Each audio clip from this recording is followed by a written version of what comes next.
Lou Reed, and Metallica. Lou. Oh, yes. So I would have had Lars Ulrich and Lulu, but it's not on Spotify. Oh, it's not. That's right. Yeah, good. But I'm glad we got to mention that. Good. Yeah, Twofers are great.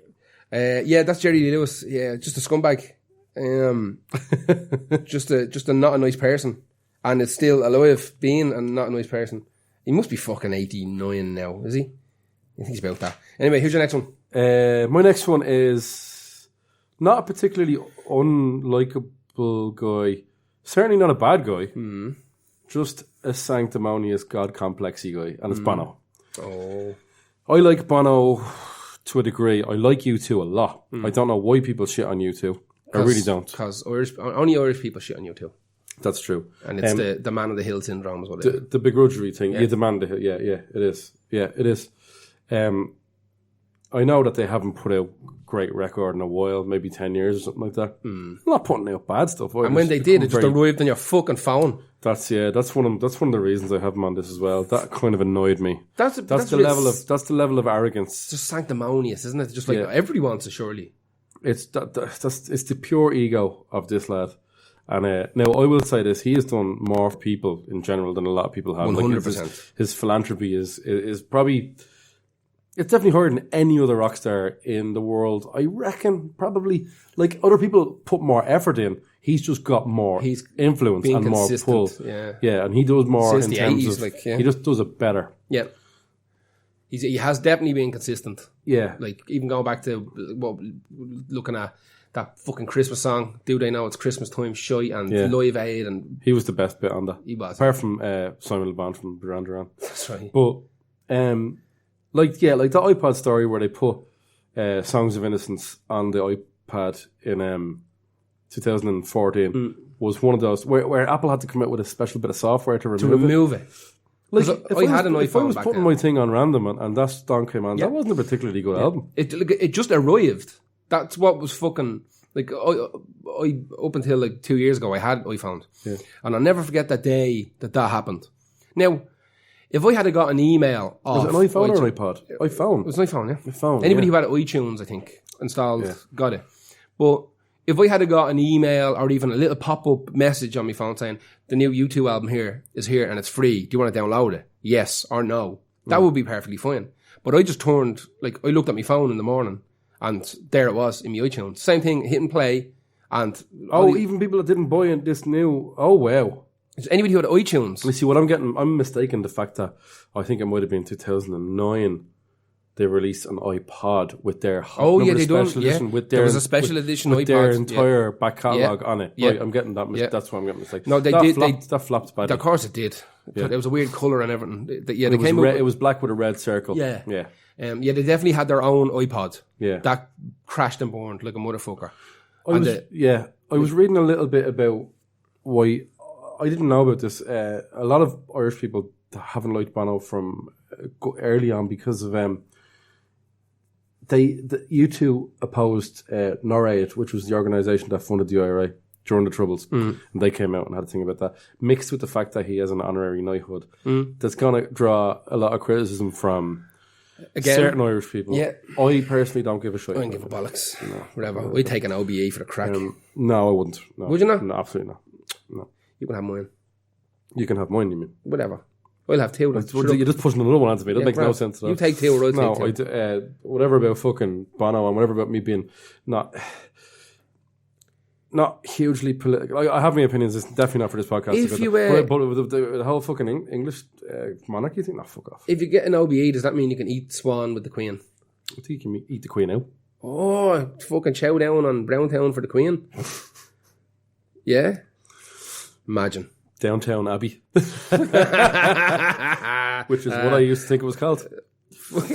Downtown Abbey. I read things wrong. If my brain will make the first time I saw it coming up on like a player or Downtown Abbey. It doesn't even make any sense. It's the opposite. About hip-hop monks. Yeah. It's an oxymoron. It's an oxymoron. It doesn't make any sense. Oh, Jesus Christ. There's a tax dodging thing as well. Yeah. A lot of people will say that what he did wasn't... forget about the Paradise Papers thing for a minute. The initial thing where, in 2006, Ireland's tax exemption for artists was ended. And they pulled all their money out of Ireland and put it into Netherlands.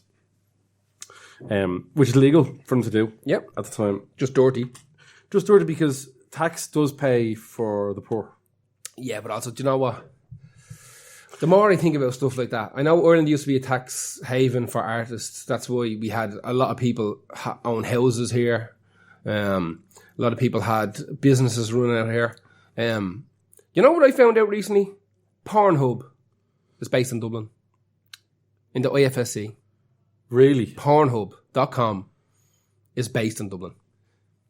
God. The two lads who own it have literal addresses in Dublin. Like, they live here. There's some like tax exemption from X years ago about digital startups.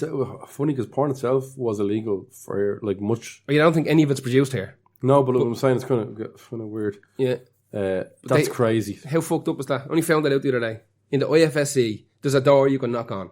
And fucking, that's where Pornhub is based. Wasn't delivering pizza to go by Facebook. Well, I know Facebook's not there, but I don't know. Somewhere, is it? Now, fucking, I keep saying fucking out of nowhere. Just fucking.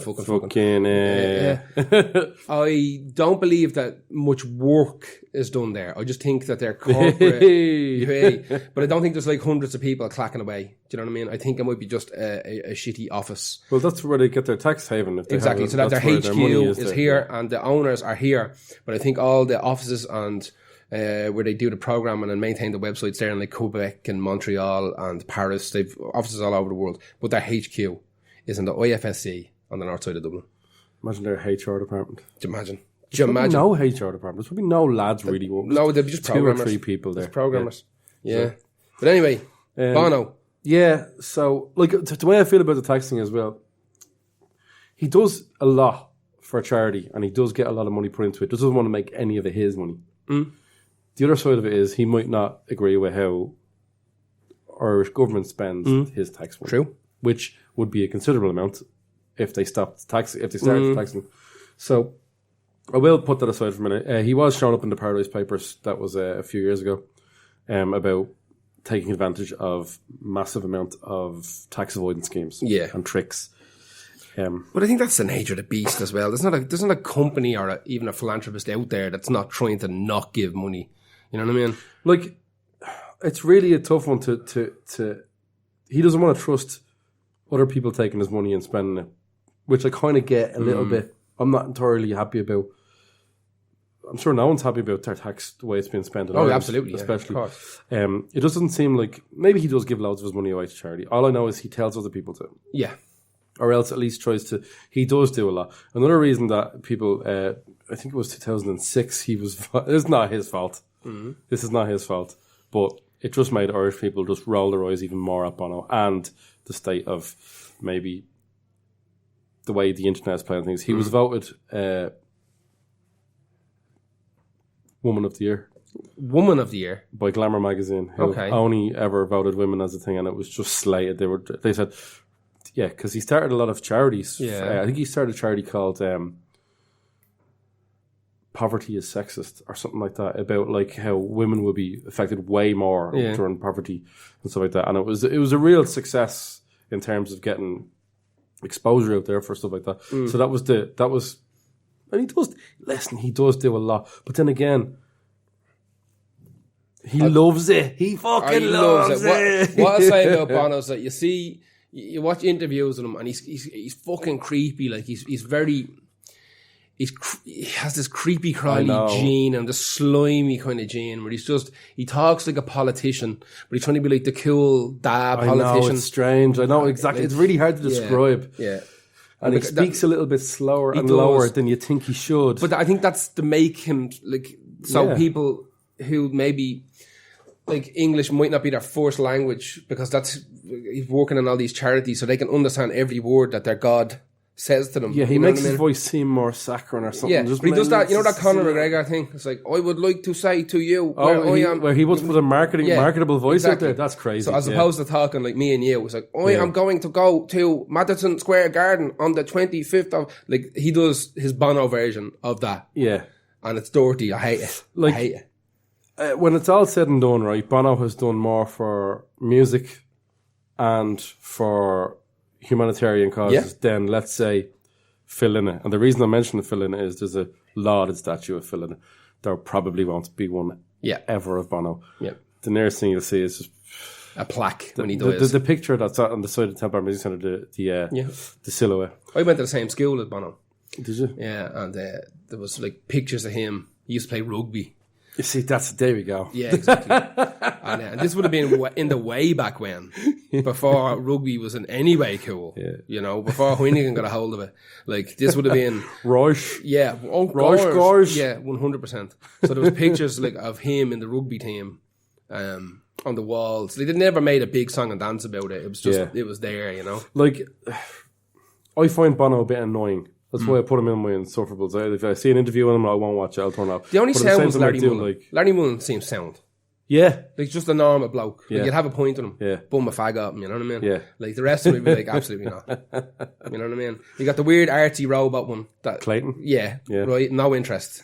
Just arts robot. He is a robot. Isn't he? Yeah. Arts robot. Right? Yeah. And then you've got the fucking... Edge. The one with the bleeding hat. The edge, What's under that hat? Whatever. There's no hair under Wires. it. I guarantee you that. Right? But it's just... Wires. Brain is brain. It just doesn't... He doesn't seem like a real, like... Not even nice person. He just seems like an empty, hollow shell. Seems like a bit of a kind of ignorant uncle. Yeah, you know what I mean. Distant. Oh, you're pretty. You think you're deadly. Yeah, and at least Bono, you probably you'd get a good, but in genuine conversation out of Bono. Yes, you wouldn't even listen. He's just to like aiming to be El Presidente. Fucking. So I had to put him on the list because a lot of people hate him. I definitely don't hate him. I don't think he's even to the level of hateable, but he is annoying as fuck, and he is insufferable the way he goes on. So, who's your next one? I picked a horrible person that's done loads of horrible things and is known as one of the most horrible people in music, and it's Suge Knight. Yeah, he's a bad man. He's a terrible person. So, what I done was I tried to find a track that actually had Suge on it, and I couldn't find reference. Now, I'm not going to lie. That is? Because he doesn't want to be all up in your videos dancing like your producers. Exactly. That's it. But I thought there might have been something where there might have been a sample or whatever. Now, I didn't go digging too hard, so there could well be. Doesn't matter. You gotta listen. We're following the rules here. That's all that matters. So I had to pull another Death Row Records artist to throw in there, and I wasn't going to put in a Snoop or a Tupac because it's just got. Eventually, we come back and look at the artists that we've used in this podcast in 3 years' time, and there's going to be 1,700 Tupacs and Pink Floyds and fucking Killing Jokes. So I'm trying to pick something a little bit different. So I picked a track by somebody called The Lady of Rage, and the song is called Afro Puffs. It's kind of because I didn't know when I was looking through the list. I was like, oh, I wonder what she did. Yeah, exactly. Yeah. Lady of Rage. I'm like, I'm lovely. Yeah. So this song is off the Above the Rim soundtrack, but this tale is about Suge Knight. He's from Compton originally, and he's best known obviously as the CEO of Death Row Records. He used to be an American football player, and he played a couple of games. He's huge. He's a monstrous guy. He played a couple of games in the NFL. Now, he wasn't a first draft player, like he wasn't their first pick, but apparently there was a big walkout where all the regular teams players were like, we're not getting paid enough and this is wrong.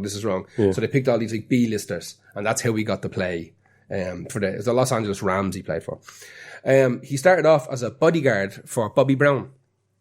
That was the start of his kind of... play that game. Exactly. That was the beginning of his introduction to music. And scumbaggery. It kind of gets weird. So he